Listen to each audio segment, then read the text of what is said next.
Welcome to Andhraprabha. నేను నాగేశ్వరి. సార్వత్రిక ఎన్నికల సందర్భంగా కొత్తగా ఓటు హక్కు వినియోగించుకునే యువ ఓటర్లకు కార్పొరేట్ సంస్థలు ప్రోత్సాహకాలు ప్రకటిస్తున్నాయి. పోలింగ్ శాతం పెంపే లక్ష్యంగా కేంద్ర ఎన్నికల సంఘం సూచనల మేరకు అనేక ప్రభుత్వ, ప్రైవేట్ సంస్థలు యువ ఓటర్లను ప్రోత్సహిస్తున్నాయి. ఈ క్రమంలో యువ ఓటర్ల కోసం ఎయిర్ ఇండియా ప్రత్యేక ఆఫర్ ప్రకటించింది. ఇంతకీ ఏంటి ఆఫర్? కార్పొరేట్ ప్రోత్సాహంలో భాగంగా ప్రముఖ దేశీయ విమానయాన సంస్థ ఎయిర్ ఇండియా ఎక్స్ప్రెస్ యువ ఓటర్లకు అద్దరిపోయే ఆఫర్ ప్రకటించింది.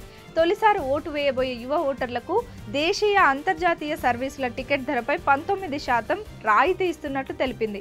ఈ ఆఫర్ పొందాలనుకునే వారు 18 నుంచి 22 ఏళ్ల మధ్య ఉండాలని తెలిపింది. ఇక ఈ ఆఫర్ పరిమిత కాలం ఏప్రిల్ 18 నుంచి జూన్ 1 వరకు అమలులో ఉంటుంది. సార్వత్రిక ఎన్నికలు 7 విడతల్లో జరగనున్న నేపథ్యంలో జూన్ 1 వరకు ఆఫర్ అమలులో ఉంటుందని తెలిపింది. టికెట్ బుకింగ్ సమయంలో మొబైల్ యాప్, కంపెనీ వెబ్సైట్ ను వినియోగించాలి. ఈ ఆఫర్ ను పొందే ప్రయాణికులు ఎయిర్పోర్ట్ లో బోర్డింగ్ కార్డులను సేకరించేటప్పుడు గ్రౌండ్ సిబ్బందికి తమ ఓటర్ ఐడి కార్డు చూపించాలి. ఇక ఓటర్ ప్రయాణించే ఎయిర్పోర్ట్ నియోజకవర్గానికి దగ్గరగా ఉండాలి. ప్రస్తుతం ఈ విమానయాన సంస్థ భారతదేశంలోని 31 గమ్యస్థానాలకు తమ సర్వీసులను నడుపుతోంది. ఎయిర్ ఇండియా సంస్థ 19వ ఏడాదిలోకి అడుగు పెట్టబోతున్న సందర్భంగా ఎన్నికల్లో పోలింగ్ శాతం పెంచాలనే ఉద్దేశంతో ఈ ఆఫర్ ప్రకటించినట్లు company chief commercial officer Ankur Garg తెలిపారు.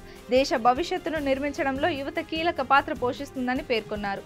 వారికి తగిన ప్రోత్సాహం అందించేందుకు ఎయిర్ ఇండియా ముందుకు వచ్చిందని వెల్లడించారు.